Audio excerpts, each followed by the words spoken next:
Muy buenas tardes. Sean todos bienvenidos a esta tercera jornada del centenario del destierro de Unamuno. Y sean especialmente bienvenidos porque en una tarde tan desapacible como la que hoy hace, resulta doblemente meritorio el que nos estén acompañando.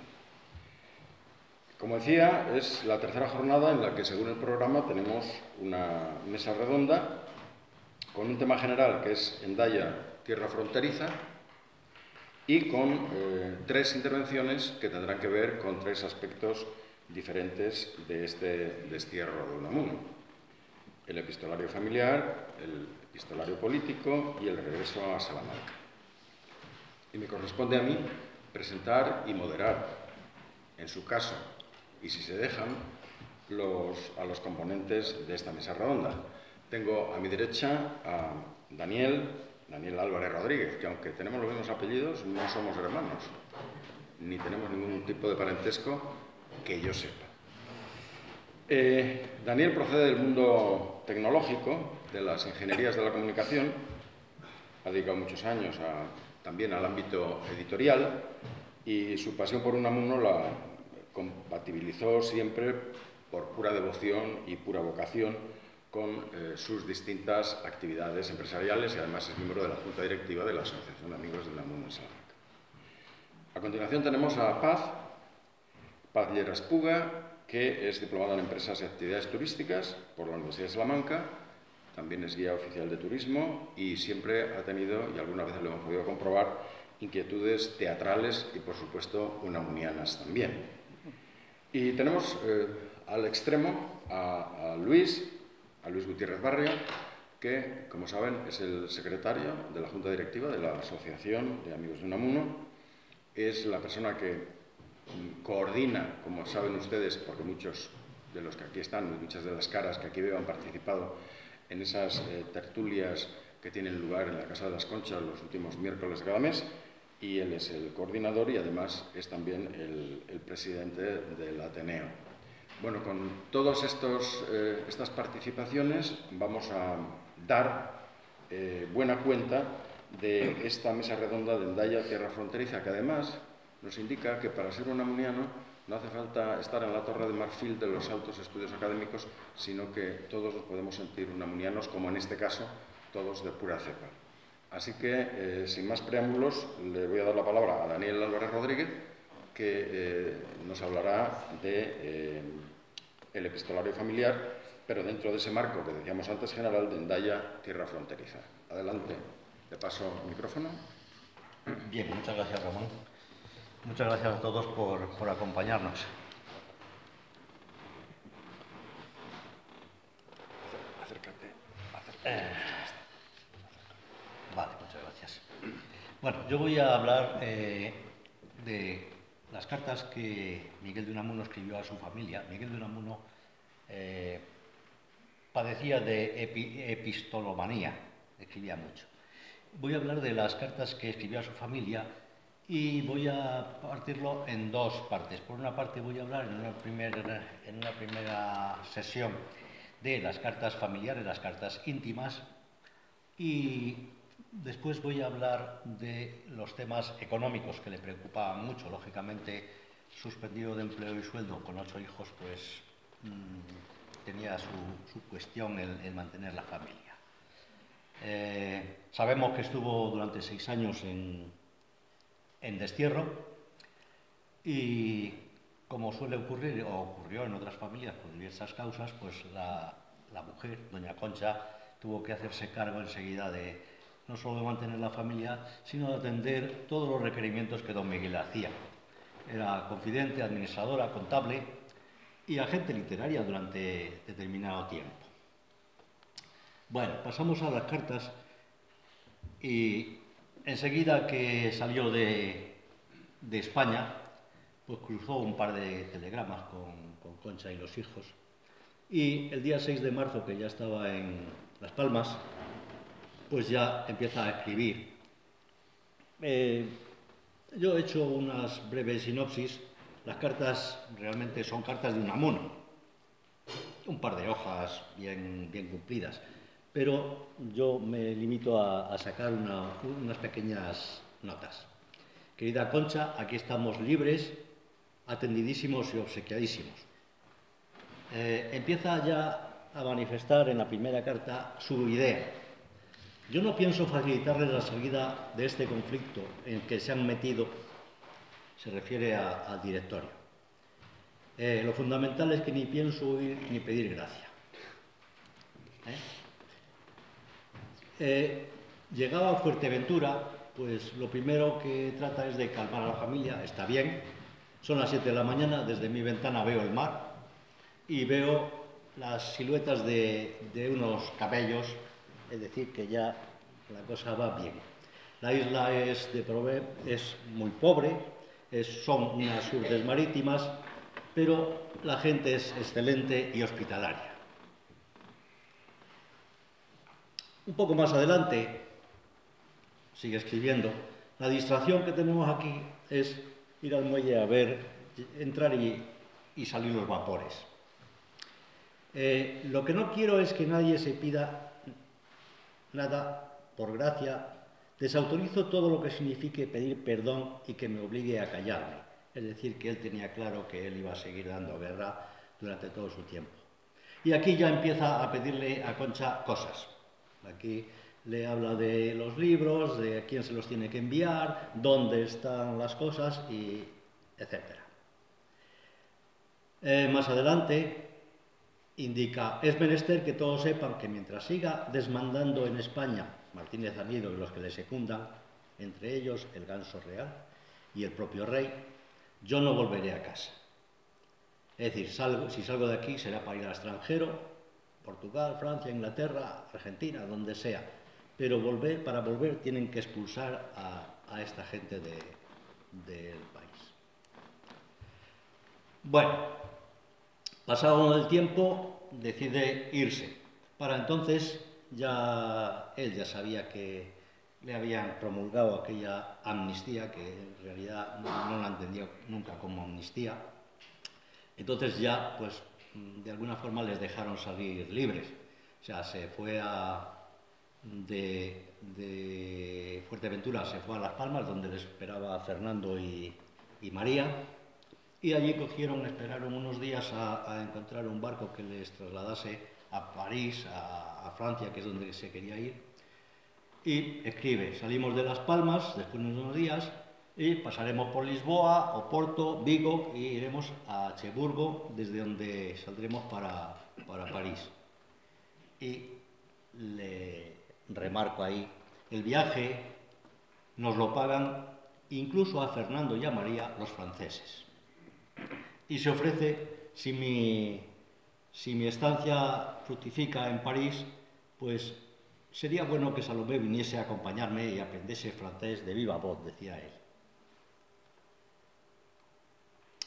Ya en París, pues bueno, escribe, él hace sus viajes, le piden que vaya a hacer conferencias y tal. Tuvo una en Bruselas en aquellos días, bueno, pues se fue a Bélgica, estuvo en Bruselas y Gante, 5 días muy agasajado. Y al volver, dice, me encontré con Pablo y Cimas que están recorriendo esto. Aquí yo había notado algo, y es que les veo a todos ustedes muy serios, y generalmente los que se sientan aquí son muy serios también, hasta que he llegado yo, claro. Entonces, pues voy a permitirme un pequeño chascarrillo. Me encontré con Pablo y Cimas que están recorriendo esto, y anoche se fueron al teatro acompañados de una chilena que está aquí en el hotel y que se dedica a la danza clásica. A Concha le dice esto, pero a su hijo Fernando le confiesa que la chilena, pues que comía normalmente allí al lado de la puerta, pues se ha venido a comer a su mesa. Bueno, ya había comentado algo estando en Canarias de que una argentina y su hija también se habían aproximado. Es decir, que a pesar de sus 55 años parece que tenía un cierto interés para el género femenino. Bueno, esto pues pasó así, pero las mujeres, que excepto la de Urdangarín, se enteran siempre de todo, pues yo creo que Concha intuyó algo y al año siguiente pretendió ir a París. Unamuno no estuvo muy de acuerdo y tal, y bueno, se cruzaron algunas cartas y le dice, de tu carta me hace ver que no me has entendido bien. Yo no supuse que querías venir aquí por espiarme. Evidentemente sería así o no, pero bueno, él le escribe, no supuse que quisieras venir a espiarme. Sé que querías venir porque eres mi esposa, porque por mí, por mi persona, etcétera, etcétera. ¿Vale? Bueno, voy algo deprisa porque tenemos poco tiempo. La partida hacia Hendaya. El 18 de agosto del 25 le escribe que el día 23 fue el famoso meeting de París donde él intervino, pero dice, háyalo o no, yo el día 21 o 22 salgo de aquí, paso por París y me voy a Hendaya. Y se fue a Hendaya. Ya en septiembre, pues, le escribe, sigo bien, desde Hendaya, le escribe, y ya no me muevo de aquí, en vista de que el directorio pretendió que que el gobierno francés me internase. Siguen por medios indirectos dándome a entender que puedo volver a España libre cuando quiera, pero para callarme, a lo cual evidentemente no está de acuerdo. Hay otra carta, pues esto se repite en muchas cartas, donde dice, perdóname, mi querida Concha, por escribir tardar tanto en escribir, pero para tener que decir siempre lo mismo, pues, en fin, se disculpa porque, aunque escribía 1 o 2 cartas al mes, pues algunas veces se pasaba algo más y no escribía. En enero del 26 hubo una fake news, de aquella ya había fake news, igual que ahora, que decía que había muerto Unamuno, ¿vale? Escribió una carta muy larga y tal, vaya lío han armado con mi muerte. Total que la noticia fue exagerada, no había nada, pero bueno, la noticia corrió como las fake news de ahora, como la pólvora.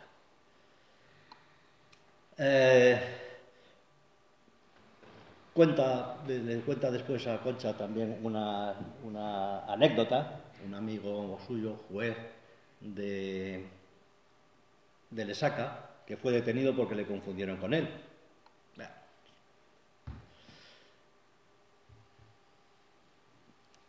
Un poco más adelante ya empieza a preocuparse por los hijos, fundamentalmente por el pequeño, por Ramón. Dice, ¿y Ramón? ¿Cuántas tiene para septiembre? Es que a Ramón le gustaba más el deporte que el estudio, al principio, luego pues está.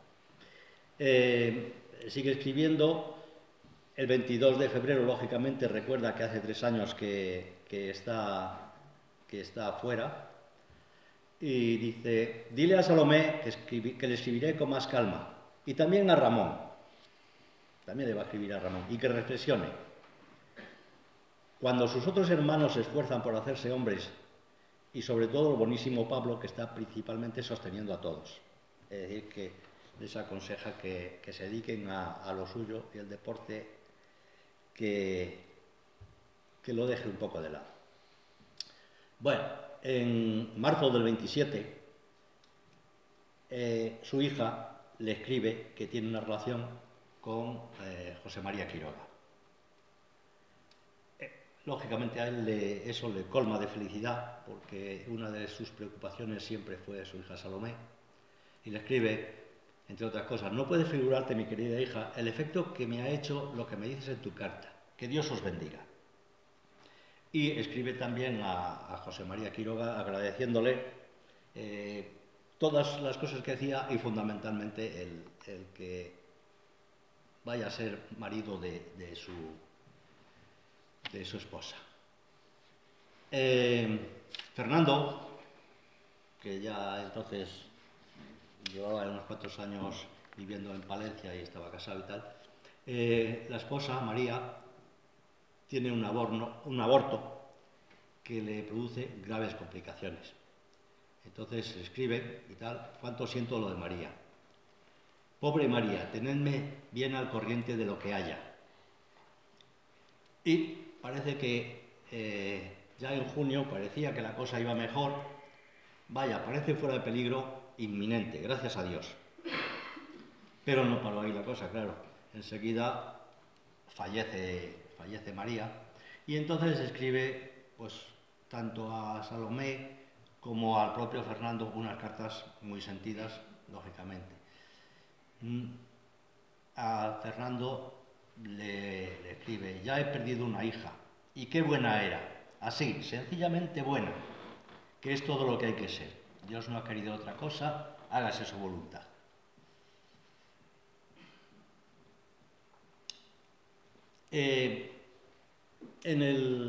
Ya en principio del 28 detienen a Concha, la interrogan y la llevan a la cárcel.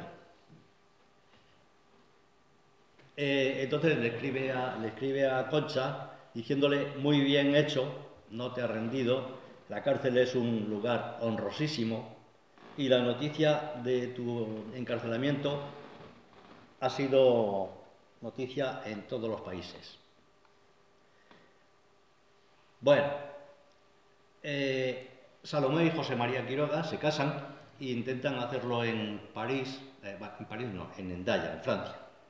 Y Unamuno les cuenta las dificultades que hay para hacerlo allí, hasta para que desistan. Recibe el anuncio del primer embarazo de Salomé, con lo cual está muy feliz, pero poco tiempo después se produce un aborto, con lo cual Salomé, de nuestra Salomé, ha sido una de más hondas cuitas de mi vida. Fernando se vuelve a casar. Primero le escribe a Concha. Supongo que Fernando, como no es un niño, no dilatará mucho el noviazgo. Y le vuelve a escribir el 15 de mayo y le dice que conoce a la familia de la novia y que son muy buena gente. Por fin nace el 22 de octubre del 29, nace su primer nieto. Lógicamente hay alegría.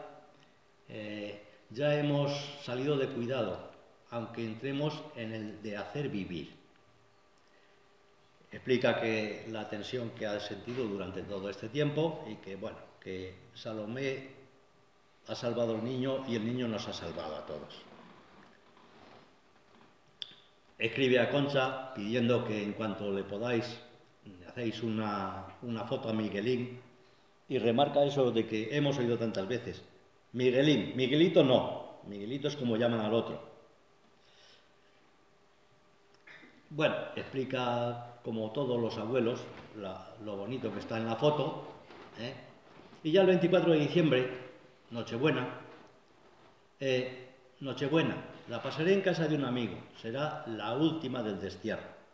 Yo espero que estéis juntos y que un abrazo para Miguelito. ¿Vale?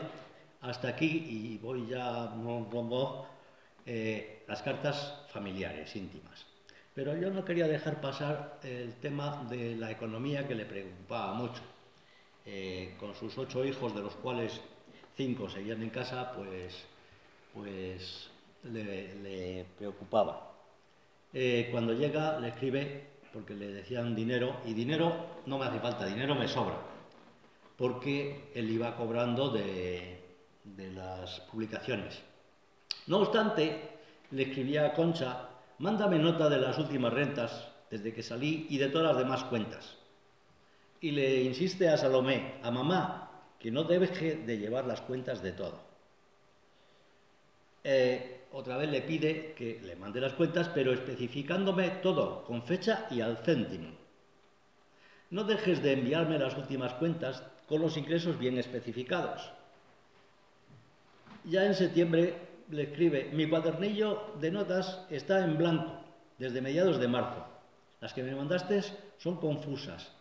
Dame pues cuentas. ¿Vale? Y a Salomé le dice: dime también si el Renacimiento, que era la editorial, ha enviado los 2.049,45 pesetas que adeudaba. Bueno, la lotería.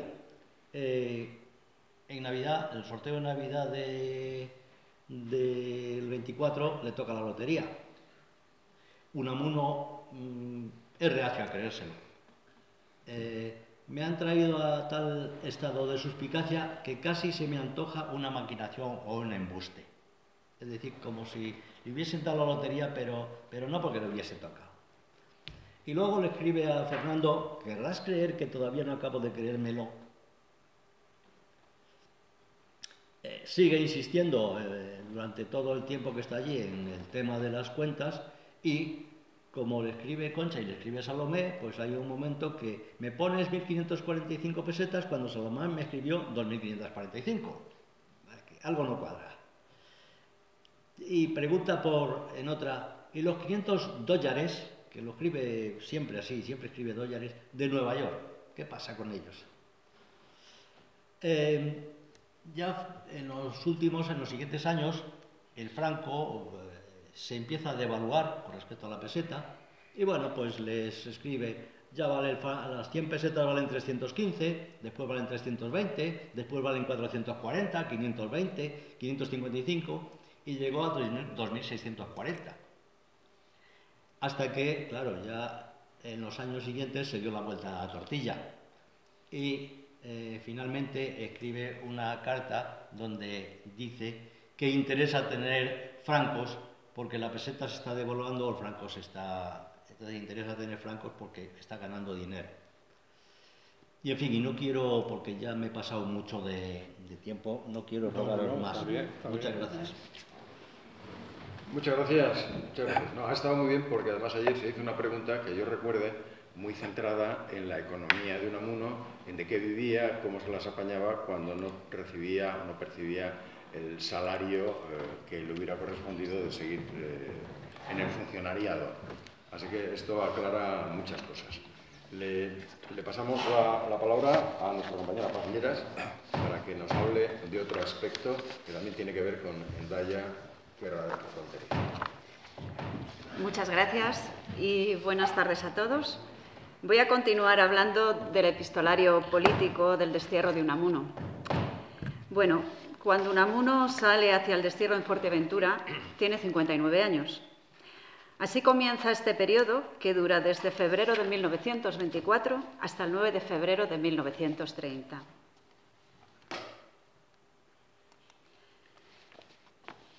Unamuno pone el pie en Fuerteventura el 10 de marzo, acompañado por el político, abogado y periodista Rodrigo Soriano.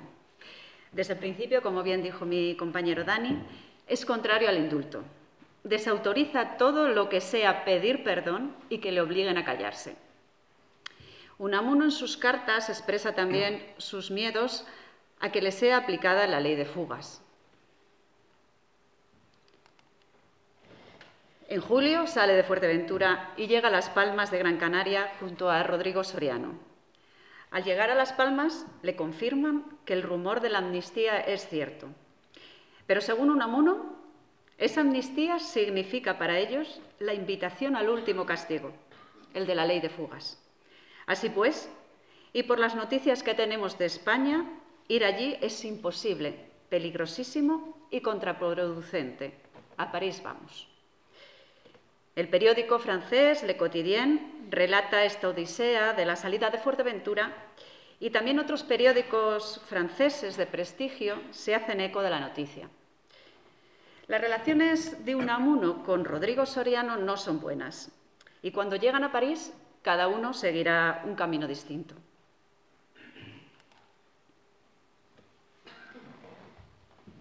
Llega a París el 29 de julio de 1924 y empiezan enseguida las entrevistas y los homenajes. Unamuno siente que desde España no se hace lo suficiente para luchar contra la dictadura y dice: tiene mucha gracia cuando los cobardes de ahí preguntan qué es lo que aquí se hace. Es ahí donde tienen que hacer.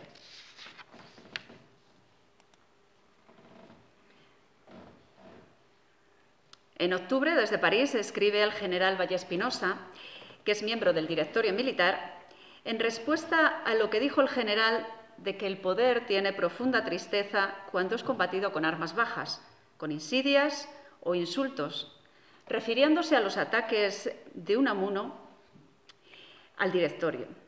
A lo que éste le responde: en esta carta. Cuando se trata de debatir actos arbitrarios e injustos, tropelías tiránicas del poder, entonces es noble, santo y justo lo que usted llama insulto. Ya en el comienzo del curso, en octubre de 1924, don Pedro Sainz Rodríguez, catedrático de Bibliografía, pronuncia un discurso de inauguración del curso universitario de Madrid dedicado a la decadencia española. Este discurso tiene repercusiones en la prensa nacional e internacional y empezó rindiendo un vibrante homenaje a la figura de Miguel de Unamuno, como paradigma de la resistencia de la intelectualidad. Unamuno le escribe una carta de agradecimiento y le felicita por el discurso. El acto acaba con la intervención de la policía y se producen algunas detenciones. En octubre, el general Calles, presidente de México, que le había ofrecido a Unamuno asilo político, es invitado de forma oficial a España, pero contesta que no lo hará mientras Unamuno siga desterrado. Con respecto a Rodrigo Soriano, su compañero de destierro en Fuerteventura, Unamuno sospecha que se entiende con la policía de Martínez Anido, aunque en público ataque a este, y teme además que haya jugado algún papel sucio en los sucesos de Vera.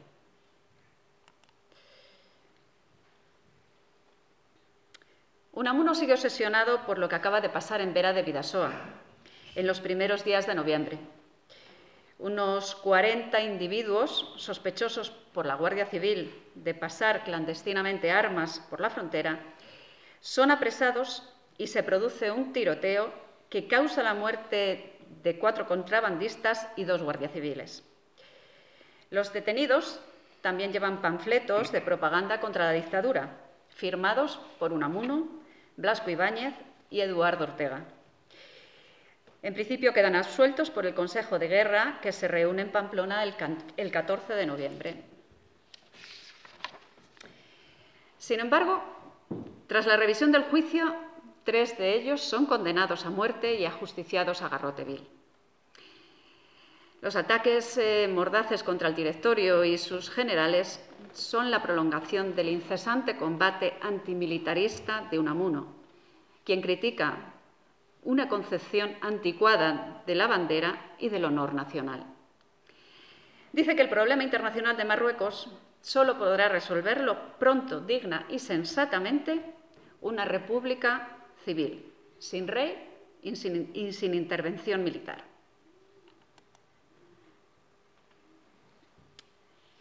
En diciembre de este mismo año, escribe a su amigo de Fuerteventura, Ramón Castañeira.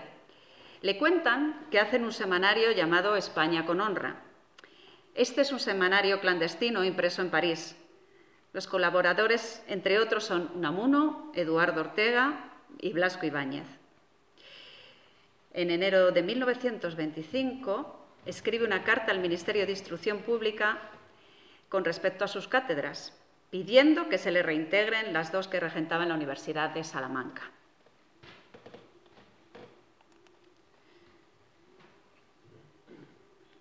Ya en marzo en París, escribe una carta a pedido de la Asociación Oficial de Estudiantes de Derecho de Madrid para ser leídas ante los restos de Ángel Ganivet, con motivo del homenaje celebrado el 28 de marzo de 1925. Carta que se reproduce en el semanario España con Honra. Pronto se convirtió en una manifestación de protesta contra el régimen de Primo de Rivera, enarbolada por la Unión Liberal de Estudiantes, fundada a finales de 1924. Unamuno muestra también en esta carta sus miedos a morir fuera de España, tal como lo hizo su amigo.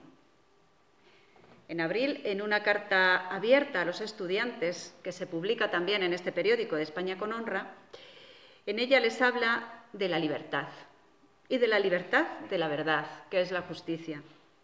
Les insta a que se unan al culto de la inteligencia y a la humanidad y a buscar la libertad de la verdad y no a ser un rebaño. En mayo escribe a sus compañeros de la Unión Liberal, aceptando la presidencia honoraria que le brindan. Les dice en esta carta que la literatura clandestina es un arma poderosísima y para defenderla hay que correr el riesgo de unos días de detención. Y dice que la lucha de España no es una lucha de ideales ni de ideologías, sino de librar a España de los ladrones que asaltan el poder.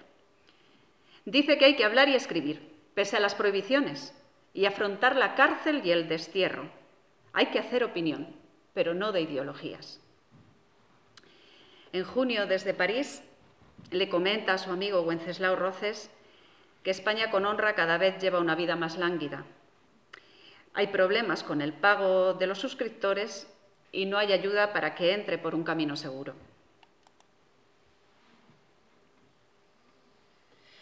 El 23 de agosto de 1925, la Liga de los Derechos del Hombre da unos mítines en Hendaya, donde participa Unamuno junto con Ortega y Gasset, Eduardo Ortega y Gasset. El gobierno francés, en principio, no se mete.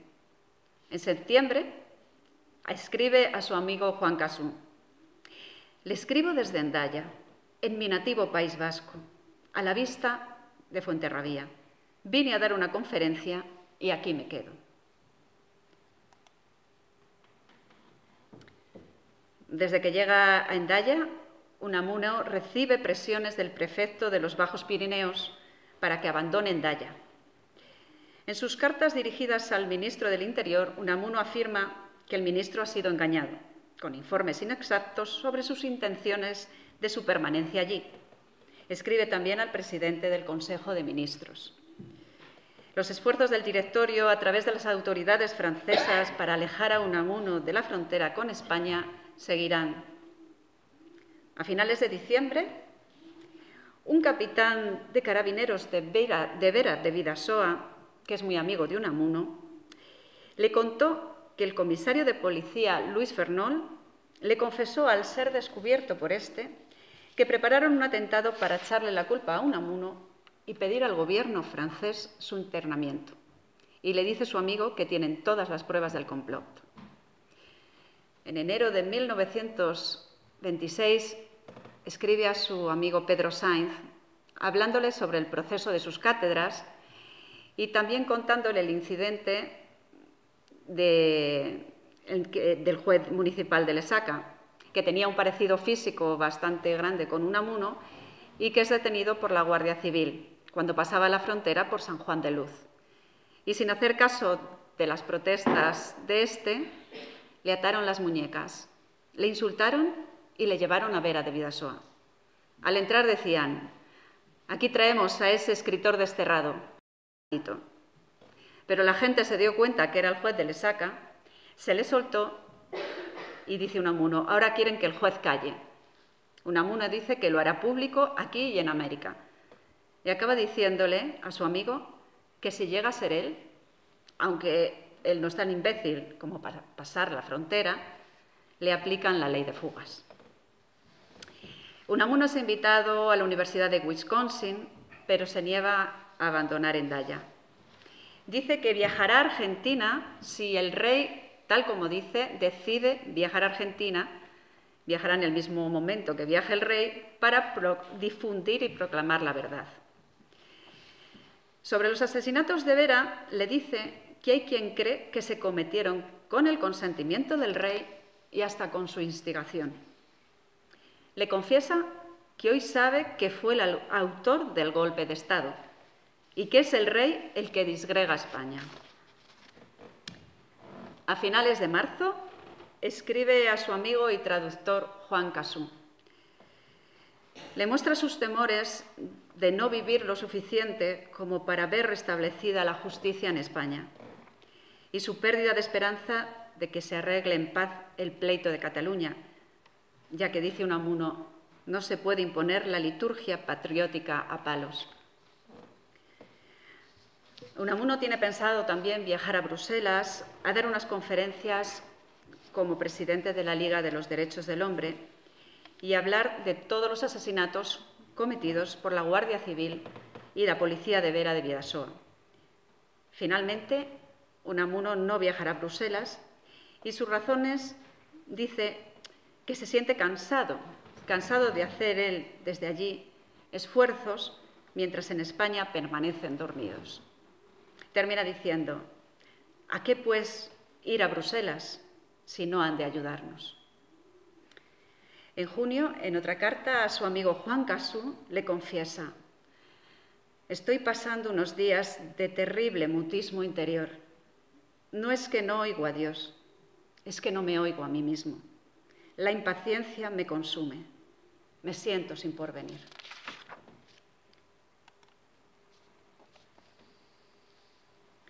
Unamuno tiene la impresión de ver sus ideales traicionados por parte de la intelectualidad española, encabezada por Jiménez Caballero. En marzo le escribe a Jiménez Caballero y le recrimina a Unamuno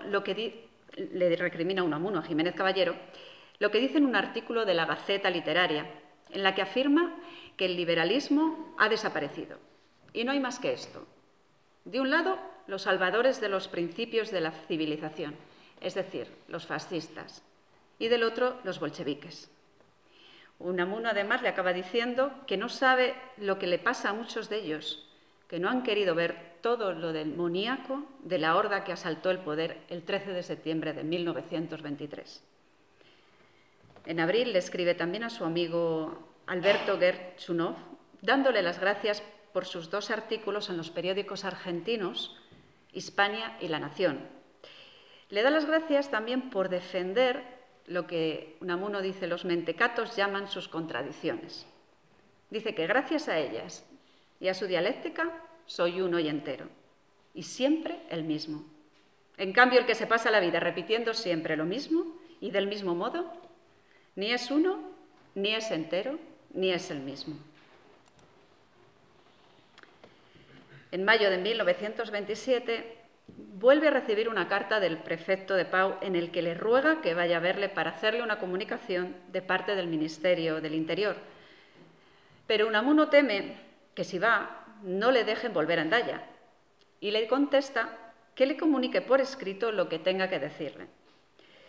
Tal vez se pueda relacionar este incidente diplomático con la edición muy reciente del primer número de Hojas Libres. Aquí Unamuno ataca violentamente al general Martínez Anido. En julio, escribe también a su amigo Wenceslao Roces, diciéndole que la revista Hojas Libres sigue saliendo, que el gobierno francés no se atreve a suprimirlas ni a proceder contra él. Le cuenta también que el subprefecto se ha enterado de que el cónsul espía a las autoridades francesas. Por ello, dice a su amigo, la tiranía pretoriana española sabe que no cuenta ya con el apoyo de Francia para reducirles. Unamuno sigue en todo este tiempo rehusando invitaciones a universidades de Estados Unidos y de Europa. En marzo de 1928 escribe una carta para que se lea en el banquete de honor del señor Balseiro, celebrado en el Círculo de Bellas Artes de Madrid, donde está reunida la flor y la nata de la intelectualidad madrileña. Dice en esta carta que su obra se persigue y que sus libros se dejan vender a cuentagotas, que se obligó a suspender la reimpresión de por tierras de Portugal y España. Cuenta también que a un profesor de pedagogía de la Normal de Orense, amigo suyo, se le procesó por haber recomendado en clase a sus alumnos recuerdos de niñez y mocedad. Por todo ello, dice Unamuno en esta carta, nada suyo ha de ser publicado. Su obra debe ser clandestina mientras dure la tiranía. En marzo de este mismo año, en una carta a Melchor Fernández Almagro, le confiesa: sí, mucho me tira la patria, pero temo que al cabo de estos 4 años largos, ni yo encuentre ahí a mis amigos cuales quiero, ni ellos me encuentren cual me quieren. En este mes de marzo también escribe una carta publicada en Hojas Libres y que está dirigida a la Sociedad de las Naciones. Unamuno le comunica su sorpresa por la exhortación que esta sociedad ha dirigido a Primo de Rivera para que España reanude su asistencia a Ginebra. Unamuno le recuerda la cláusula del pacto que exige que sean libres los pueblos asociados y que le asombra su falta de preocupación por la prolongada anormalidad política de España. A finales de mayo, a su amigo José Balseiro le confiesa que le consume lo lento que va en España el ritmo de las cosas públicas. En octubre, en otra carta a su amigo Sánchez Guerra, le dice que el rey tiene en Hendaya una agencia telegráfica y que hace decir por esta que no está de acuerdo con la dictadura y que va a sustituir a Primo por otro general.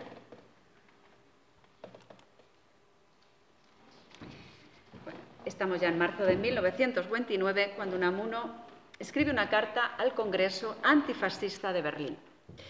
En esta carta vuelve a decir que el golpe de Estado lo preparó y lo dirigió el mismo rey, que inició el golpe para evitar las responsabilidades por la campaña de Marruecos, que llamó cruzada ante el Papa Pío XI. Vuelve a contar las declaraciones que le hizo el rey y que Unamuno no puede olvidar, cuando le dijo que el garrote es más humanitario que la guillotina, ya que es sin efusión de sangre. Dice Unamuno en esta carta: efusión de sangre en las calles de Tetuán, donde se vendían postales con unos legionarios exhibiendo unas cabezas de moros y cobijándolos una bandera de la Cruz Roja. Dice también Unamuno que en uno de los más populares diarios de Madrid se publicó una fotografía del banquete que se le dio en Marruecos a la duquesa de la Victoria, presentándole en la mesa y en un plato una cabeza de moro. En marzo de 1929, escribe una carta Unamuno a los españoles en hojas libres, diciendo que es apremiante es echar del poder a esos bandoleros. Dice que las cosas están tan claras que quien se confiese de la llamada Unión Patriótica no es persona honrada. Publica otra carta en marzo a los estudiantes de España y les insta a despreciar a los que ellos llaman ganapanes de la enseñanza, siervos de comisarías regias para administrar la universidad y que profesan servilidad. Les acaba diciendo a los estudiantes que no roben vuestra alma, el porvenir, la juventud de España, hijos míos. Ya en abril de 1929 escribe otra carta a los padres españoles. Les dice que no se puede hacer patriotismo, soportar que se pretenda hacer a palos o a multas que se grite «Viva España». No ya a los estudiantes nacionalistas, vascos, gallegos o catalanes, sino a todos. Dice que la juventud española, que ya vertió su sangre antes en Marruecos por una causa que no era suya ni de su verdadera patria, no puede plegarse a la ordenación pretoriana. Dice también, acaba diciendo en esta carta, que se siente espiritualmente padre de todos los jóvenes. En mayo de 1928, a consecuencia del decreto de reforma universitaria promulgada por Primo de Rivera, se produjeron incidentes en la universidad. A partir de marzo de 1929 se multiplicaron y los estudiantes se declararon en huelga. Se clausuró la Universidad Central y se suspendieron las clases en algunas universidades, entre ellas Salamanca, donde la división del claustro en dos bandos se hizo de nuevo patente por el enfrentamiento del rector Esperavé y catedráticos liberales amigos de Unamuno como Wenceslao Roces. En mayo, Eduardo Ortega ha recibido la orden de salir de Francia y se ha ido a París. Unamuno dice que lo que buscan es que dejen de publicarse las hojas libres, que le hacen tanto daño. Han conseguido que el gobierno francés los persiga, pero dice Unamuno que de un modo u otro se seguirá la campaña con las hojas sueltas, impresas por ahí en España. Dice, se equivocan si piensan que nos van a reducir al silencio. A principios de junio, Unamuno cuenta que a Eduardo Ortega no le quieren dejar residir en Hendaya, en la frontera, y que no sabe si se irá a Bélgica. Y dice que lo peor es el abandono en el que lo tienen los de Madrid. Ya en noviembre de 1929 le escribe al director de la revista Síntesis en una carta y le habla también sobre el consabido tópico de sus contradicciones. Y dice se lamenta Unamuno del sentido que le han dado a su lema de «hay que españolizar Europa». Dice que ha parecido arrogante y que le han dado un sentido, como dice Unamuno, fajista. Le dice al director de Síntesis que europeizar España es lo mismo que españolizar Europa, que toda compenetración es mutua, que para dar a conocer Europa en España hay que querer a España en Europa y en el mundo. A su amigo Wenceslao Roces le cuenta en una carta y le dice que volverá a Salamanca a pedir cuentas a la canalla salmantina, a los del asqueroso doctorado honoris causa. Dice que hay que pagar la servilidad. Unamuno se refiere al doctorado honoris causa que recibió Primo de Rivera el 1 de octubre de 1926, siendo rector Enrique Esperavé Arteaga. Ya a finales de enero de 1930 están decididos a reponerle las cátedras y abonarle los atrasos. En cuanto a volver, confiesa Unamuno que depende de las garantías de la libertad que se les dé.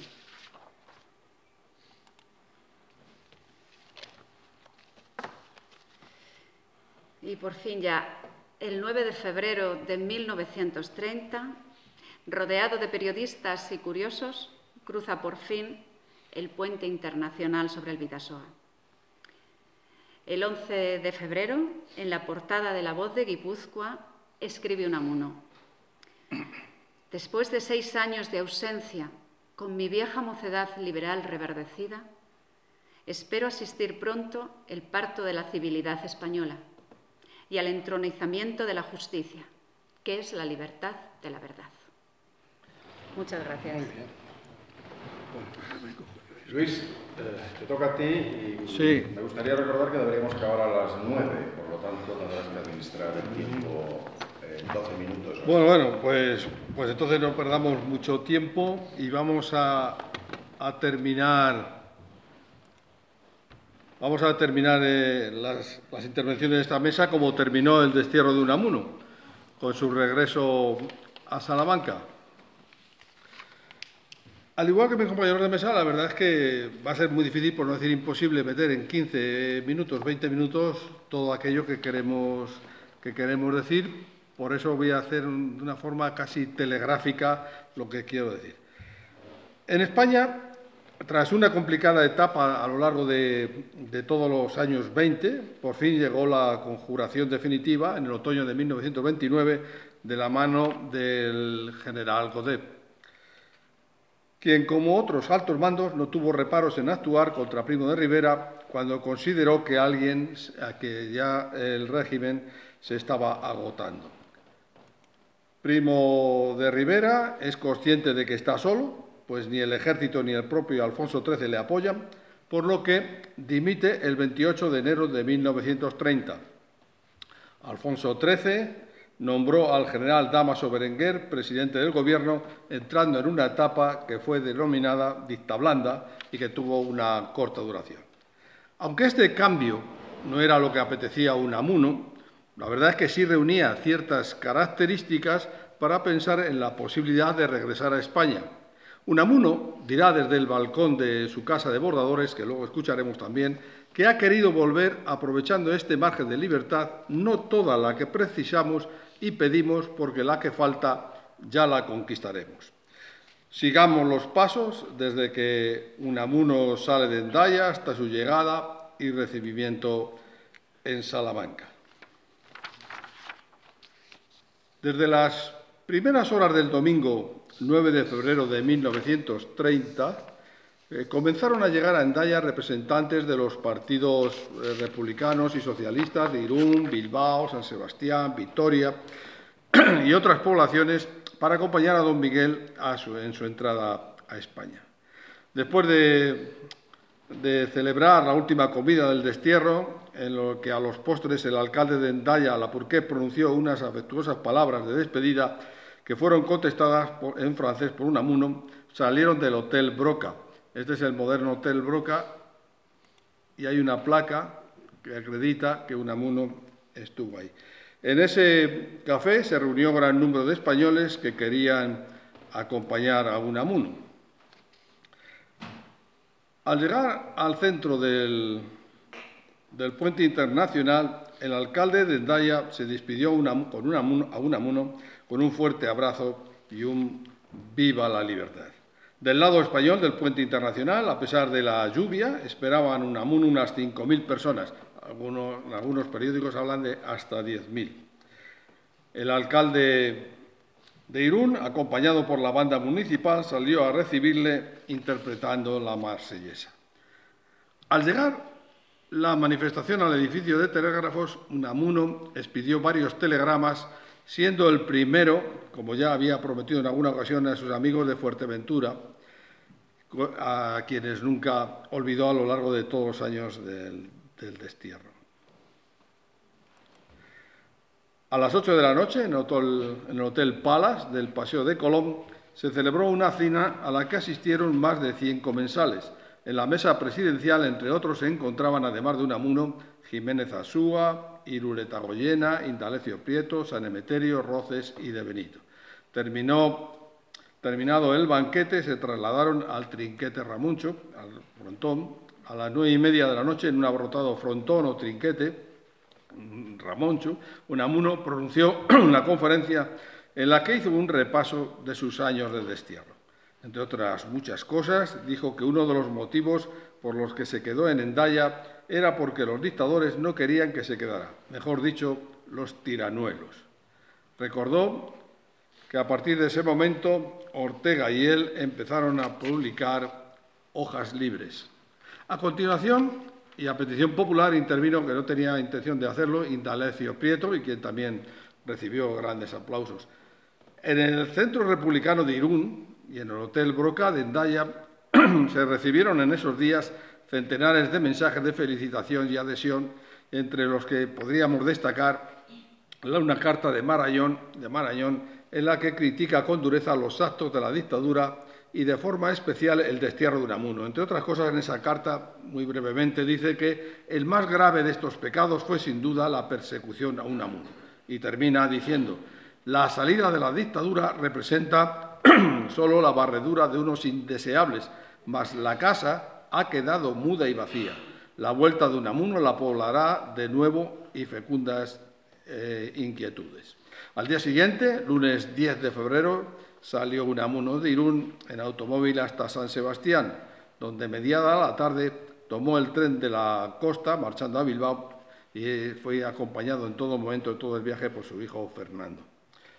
A las 7 de la tarde hizo su entrada en Bilbao y el automóvil descubierto hizo una parada en el Arenal, donde la muchedumbre le aclamó, viéndose obligado a subir al kiosco de la música para saludar a sus paisanos, y donde dirigió a la multitud un vibrante discurso en el que dijo que deben exigirse responsabilidades a los gobernantes del antiguo régimen. A las 7:30 de la tarde del día siguiente, 11 de febrero, comenzó el acto en la Sociedad El Sitio de Bilbao. Una hora antes ya estaba el salón y el vestíbulo y las escaleras rebosantes de público, quedándose en la calle centenares de personas que no pudieron entrar.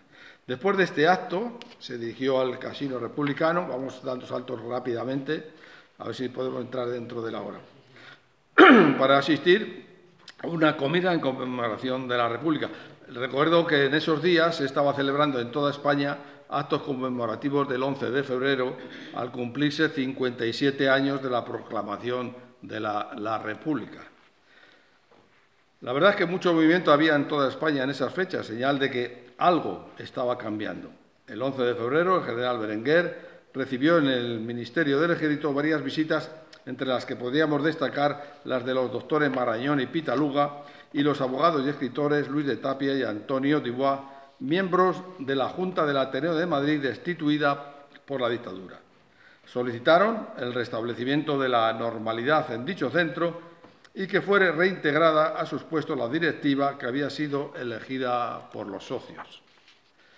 A las 3 de la tarde del día 12 de febrero, la Junta Directiva del Ateneo, que fue destituida por la dictadura, se reunió a la puerta del edificio de la calle del Prado y numerosos ateneístas también se habían reunido para presenciar la entrada de la Junta Directiva.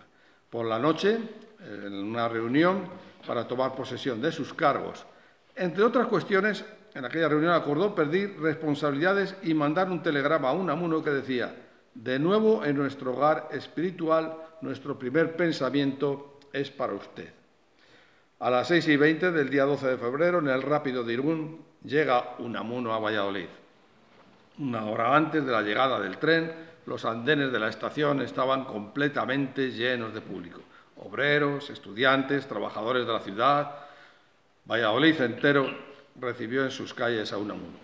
Unamuno hizo el recorrido desde la estación hasta el Campo Grande en automóvil, visiblemente emocionado al ver aquel recibimiento.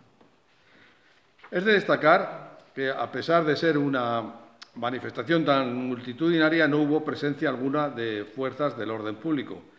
Como la muchedumbre seguía delante de la fachada del Hotel Francia, donde estaba hospedado Unamuno, lo que ahora es la Residencia Reyes Católicos, obligó al que se le denominó en muchos periódicos al apóstol civil a salir al balcón ante tan formidables ovaciones a las que pedían que hablase. Unamuno se dirigió a ellos en estos términos: hijos míos, os llamo así porque sois mis hijos espirituales de esta España que renace. Es ley física remar contra la corriente, con la fuerza, pero lo que no se puede es remar a favor de corriente e ir más despacio que ella. El momento actual es solemne. El régimen caído lo fue por vosotros escolares. Siempre tuvo una predilección muy especial por los estudiantes y por la juventud. A las 9:30 se celebró un banquete al que acompañaron a Unamuno más de 100 comensales.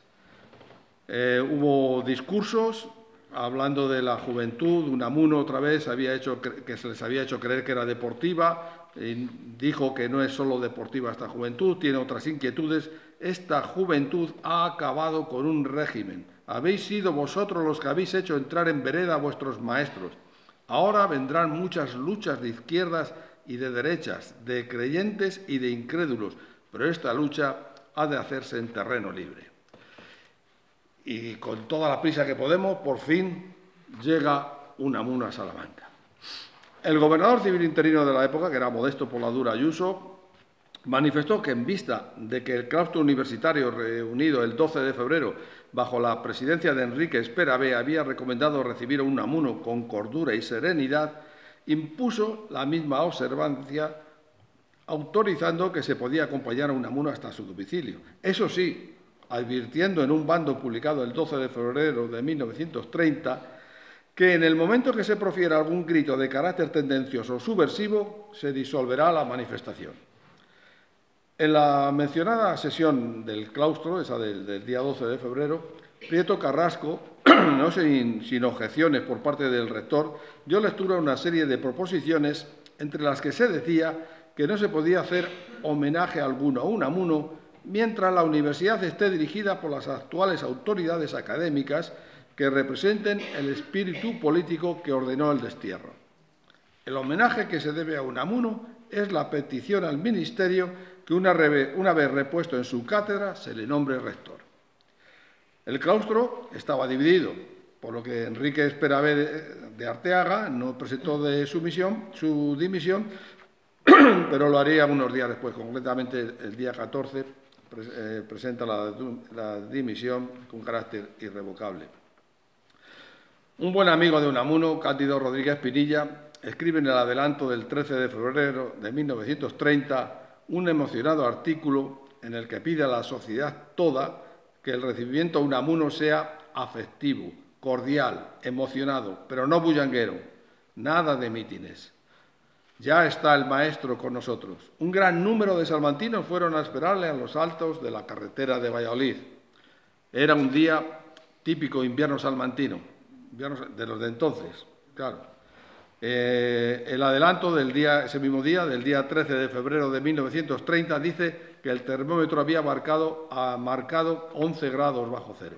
La nieve cubría los campos y calles. No obstante, por la carretera de Valladolid, a 2 kilómetros más allá del paso a nivel de la línea férrea zamorana, se movía trabajosamente la muchedumbre, a cuya cabeza destacaba el rojo vivo de las banderas de la Casa del Pueblo. La masa humana comenzaba en la Plaza Mayor y seguía por la calle Zamora, Paseo de Torres Villarroel, Avenida de la Plaza de Toros y carretera de Valladolid hasta divisar las terrosas casas del primer pueblecito de la Armuña. Allí se estacionaron las avanzadas de estudiantes y de obreros, clavando las astas de sus banderas sobre la nieve helada y esperando a pie firme la llegada del desterrado. Cuando a lo lejos empezó a divisarse la caravana de automóviles, unos 50, algunos periódicos hablan de hasta 100, que escoltaban el coche del doctor Población en el que viajaba Unamuno, los trabajadores y estudiantes empezaron a ondear sus banderas y enseñas y a gritar frenéticos vivas y aclamaciones, hasta el punto de que durante un momento la carretera quedó bloqueada, viéndose la caravana obligada a parar. La caravana que avanzaba muy lentamente. Algunos estudiantes se subieron a los estribos del coche en el que viajaba Unamuno. La comitiva llegó a la 1 a los altos de la carretera de Valladolid y eran las 2 cuando aún no había entrado en la calle Zamora. Las calles estaban abarrotadas de público que hacían difícil avanzar. Desde los balcones, llenos de gente, gritaban vítores y aplaudían al paso de Unamuno. Entre el público había gran número de mujeres, modistas y artesanas salmantinas que salieron de sus talleres para vitorear a Unamuno. Salamanca entera formó parte de la recepción. La Plaza Mayor estaba atestada de gente. Nunca se había visto una manifestación de esta magnitud.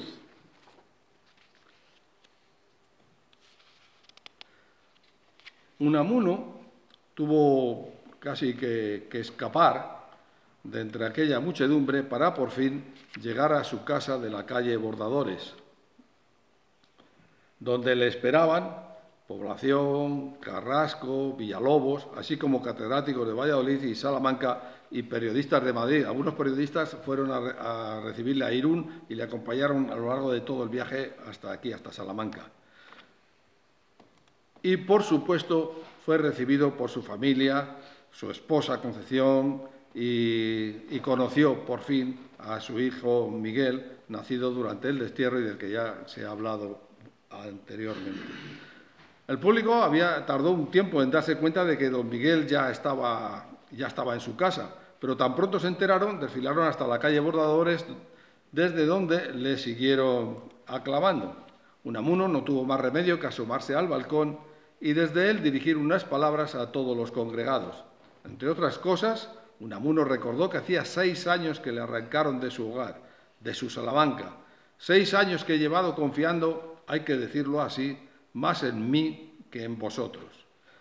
Dijo que había querido volver aprovechando este margen de libertad, no toda la que precisamos y pedimos, porque la que falta ya la conquistaremos. Reprocha que estos 6 años han sido de cobardía en el pueblo y de más cobardía en los que gobernaron. A pesar de todo, Unamuno termina ese discurso diciendo: contad conmigo para todo. La manifestación se disolvió sin que hubiera ningún incidente. El gobernador interino, siguiendo instrucciones del gobierno, no destacó fuerzas de orden, confiando en la hidalguía del pueblo, la brillantez y la severidad del acto. Al día siguiente, don Miguel se trasladó en automóvil a Ledesma para abrazar a su buen amigo, el poeta ciego Cándido Rodríguez Pinilla. El 18 de febrero, Unamuno se traslada a Béjar, fue acompañado por Filiberto Villalobos, Cañizo y Prieto Carrasco.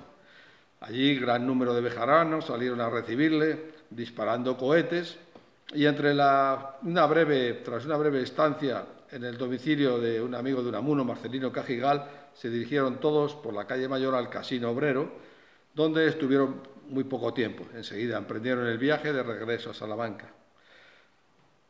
La Gaceta, no la Gaceta de Salamanca, sino la Gaceta de Madrid, del 20 de febrero de 1930, publicó una real orden del Ministerio de Instrucción Pública y Bellas Artes, en la que, después de varios resultando y considerando, dice que Su Majestad el Rey ha tenido a bien disponer que sea reincorporado al escalafón general de catedráticos de las universidades del Reino don Miguel de Unamuno y Jugo, en concepto de excedente, adoptándose por este ministerio las disposiciones necesarias para el reingreso del señor Unamuno en el escalafón activo de la enseñanza, para que pueda percibir los saberes que le correspondan. La Junta Nacional de Alianza Republicana publicó el 19 de febrero una nota en la que decía que una delegación compuesta por Azaña, Giralt y Martín Jara habían realizado un viaje a Salamanca para saludar a Unamuno y darle la bienvenida. Acordaron que Unamuno tomaría parte como orador en el primer acto público de propaganda que organicen en Madrid la Alianza Republicana. En estos días hay mucho movimiento político y social en toda España. Muchas son las cosas que el Consejo de Ministros del nuevo Gobierno de Berenguer quiere cambiar. En numerosas capitales se celebran manifestaciones en apoyo de los catedráticos que han sido reintegrados y de una forma especial a Unamuno. En Segovia se estrena en el Teatro Juan Bravo el nuevo drama de Unamuno, Sombras de sueño, interpretado por la compañía de Isabel Barrón y Rivas Sheriff, y esa misma obra se estrenará en el Teatro Liceo de Salamanca el día 24 de febrero de 1930 con la presencia del autor. Con estas manifestaciones y este estreno podemos dar por concluido el regreso de Unamuno a nuestra ciudad 6 años después de su salida camino del destierro. Le esperan a Unamuno años de duro bregar, ilusiones, compromisos y desengaños. Muchas gracias. Yo tengo la cita que he podido,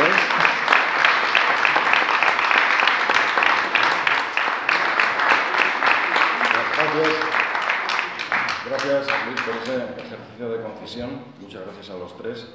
Y simplemente recuerdo que mañana tendremos la última sesión a la misma hora con la última conferencia de este ciclo.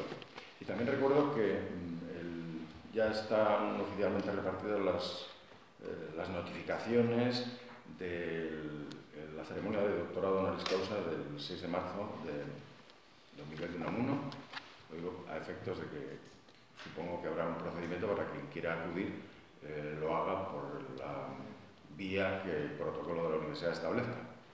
Así que, reiterando las gracias, les damos desde esta mesa las buenas noches.